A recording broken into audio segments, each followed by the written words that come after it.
प्रथमा विभक्ति। वाक्य में प्रथमा विभक्ति कर्ता का स्थान बताती है। कर्ता वह होता है जो क्रिया करता है। रामा राज्यम अकरोत्, राम राज्य करता था। राम लक्ष्मणो वनम गच्छता, राम लक्ष्मण वन को जाते हैं। पांडवा श्री कृष्णस्य उपदेशम श्रवन्ति, पांडव श्री कृष्ण का उपदेश सुनते हैं। इन तीन वाक्यों में क्रम से रामा, लक्ष्मण, पांडवा ये पद एक वचन, द्विवचन, बहुवचन के हैं और उनके अपने अपने वाक्यों में जो क्रिया आई है उस क्रिया के ये कर्ता हैं। द्वितीय विभक्ति। वाक्य में कर्म द्वितीय विभक्ति में होता है। क्रिया जिस कार्य का किया जाना बताती है वह कर्म होता है।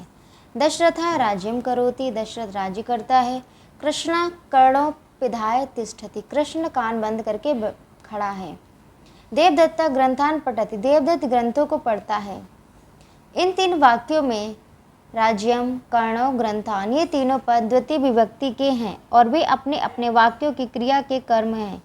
क्रिया का करने वाला क्रिया का कर्ता होता है और जो कार्य कर्ता द्वारा किया जाता है वह क्रिया का कर्म होता है। अर्थात दशरथ राज्यम करोति, इस वाक्य में दशरथ कर्ता, राज्य कर्म तथा करोति क्रिया है। इसी प्रकार अन्य वाक्यों में जानना चाहिए। तृतीया विभक्ति।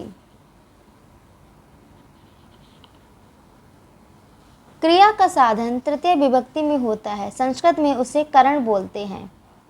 कृष्ण वर्मा खंगेन व्याघ्रम अहन, कृष्ण वर्मा ने तलवार से शेर को मारा। स नेत्राभ्याम सूर्यम पश्यति, वह आंखों से सूर्य को देखता है। अर्जुना वाणे युद्धम करोति, अर्जुन वाणों के साथ युद्ध करता है।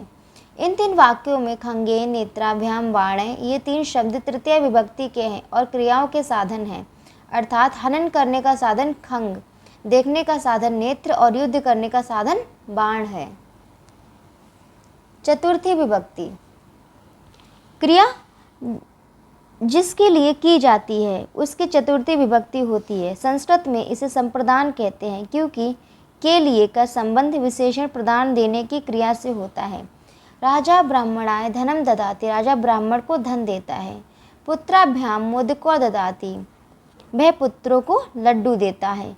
कृपणा याचकेभ्यः द्रव्यम ना ददाति, कृपण मांगने वाले को द्रव्य नहीं देता है। इन तीन वाक्यों में ब्राह्मणाय, पुत्राभ्याम, याचकेभ्यः ये तीन शब्द चतुर्थी विभक्ति के हैं, चतुर्थी विभक्ति में है और वे बता रहे हैं कि तीनों वाक्यों में जो प्रदान हुआ है वह किनके लिए हुआ है। पंचमी विभक्ति। वाक्य में पंचमी विभक्ति अर्थात अपादान से घोषित होता है। अपादान का अर्थ है छोड़ना, अलग होना। सा नगरात ग्रामम गच्छति, वह नगर से गांव जाता है। रामा वशिष्ठ वामदेवाभ्याम प्रसादम इच्छति, राम वशिष्ठ वामदेव से प्रसाद चाहता है। मधुमक्षिका पुष्पेभ्यः मधुग्रहाति, मधु शहद की मक्खी, मधुमक्खी फूलों से शहद लेती है। इन तीनों वाक्यों में नगरात, वशिष्ठ वामदेवाभ्याम, पुष्पेभ्यः ये पद पांचवा अंत है और ये पांचवा अंत रूप किसका अपादान प्राप्त हुआ है यह बताते हैं। षष्ठी विभक्ति।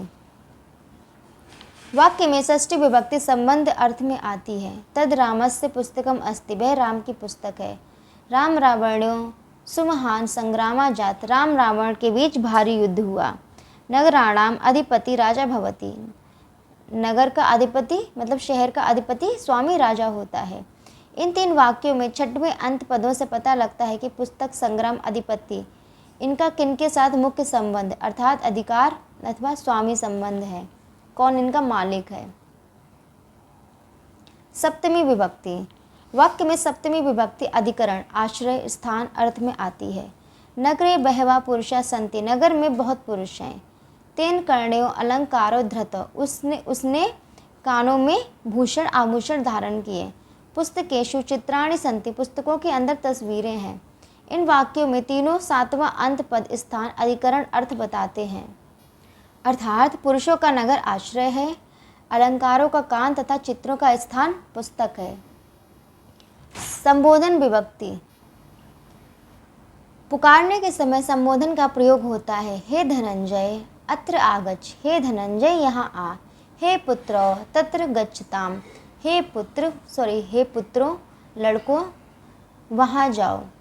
हे मनुष्या श्रुणुत, हे मनुष्यों सुनो। इस प्रकार सब विभक्तियों के अर्थ तथा उपयोग होते हैं। विभक्तियों के बारे में अब नीचे दिया है विभक्ति, ये इनके अर्थ है। भाषा में प्रत्यय विभक्ति प्रथमा अर्थ है कर्ता, क्रिया का करने वाला ने, कर्ता ने। द्वितीया कर्म जो किया जाता है को, कर्म को। तृतीया करण क्रिया का साधन ने से द्वारा। चतुर्थी संप्रदान जिनके लिए क्रिया की जाए या जिसके लिए। पंचमी अपादान जिससे वियोग होता है, से एक का दूसरे से वियोग होता है। षष्ठी संबंध के ऊपर अधिकार, अधिकार या संबंध। सप्तमी अधिकरण स्थान आश्रय में। संबोधन आवाहन पुकारना है। षष्ठी विभक्ति दो नामों का एक पद का अन्य पद से संबंध बताती है। सिर्फ 6 विभक्तियां एक नाम पद का क्रिया से संबंध बताती हैं, वे कारक हैं। षष्ठी विभक्ति कारक नहीं होती। इन विभक्तियों के अर्थ तथा उपयोग के सही ज्ञान से ही संस्कृत में वाक्य बनाने का कार्य तथा प्राचीन पुस्तकों का अर्थ बोध होता है।